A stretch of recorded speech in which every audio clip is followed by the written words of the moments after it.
Super taas itong tren. Load muna ako ng card ko. Libre yung akin kasi walang laman. Hindi nag-function yung machine doon sa Alvarado. Ito yung access papuntang tren. Taas pa yung tren. Medyo nakakalito siya. Sa likod, daan siya. So, andito siya sa may autobus. Pinapalaki yung train station dito. Lumabas pa rin ako. Dito ako sa may bus stop.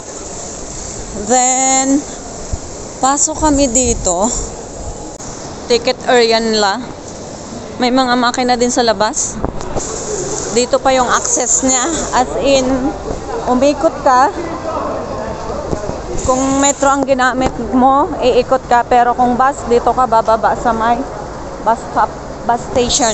And so, ang akin ay 951 Leon 05071. Wala pa siyang platform. Ito na tayo sa entrance. Katulad siya ng aeroplano din, mag-check-in lahat ng gamit mo. Ang daming pasahero nag-aantay. May 1 hour pa ako. Pati pa nga to kasi holiday kahapon at hanggang linggo, long weekend. 45 minutes pa ako. Wala pa siyang platform. So, mas maganda pag maaga. Time na namin. So, may platform na. 40 nagtawag. 9:56 yung aming alis. On time ang mga tren. Hindi ganun siya nalilate ng bonggang-bongga.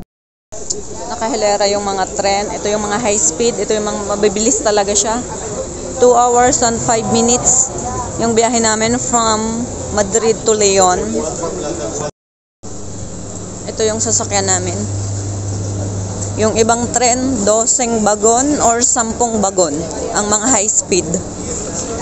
12 yung bagon niya, kaya sa 12 ako. Next na kotse ako dito. Ito ako. Saksakan.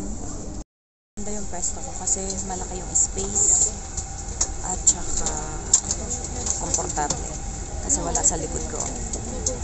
So, okay siya. See ya. Scan mo lang siya. May free wifi. Luma siya kasi mababa. Luma siya na tren. Touchdown. Napakaaga niya. Alas 12 pa lang. Maaga siya ng 10 minutes actually. Dapat 12:05. Pero andito na kami ng 55. Salida. So, dito ako sa train station. Exit.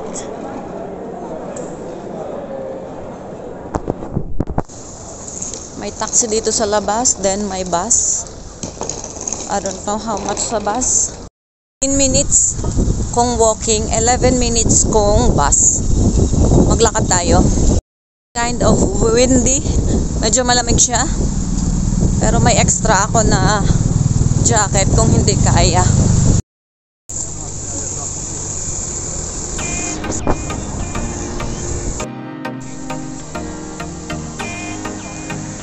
Malapit lang din pala yung aking hostel. May tao din, daming mga turista din na nagbisita dito sa Leon.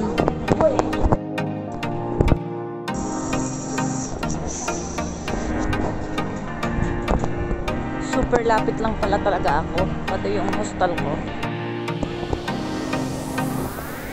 Naandoon yung Basilica.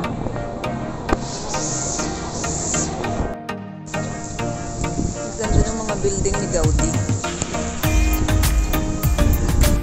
Gusto mo sumakay, ayun o, 5-4. Hola.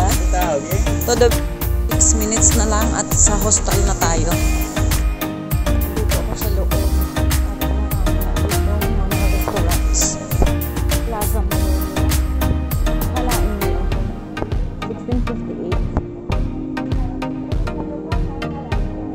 Binuksan siya ng 1654. Ayan. Grabe. Ngayon, nire-rehabilitate siya.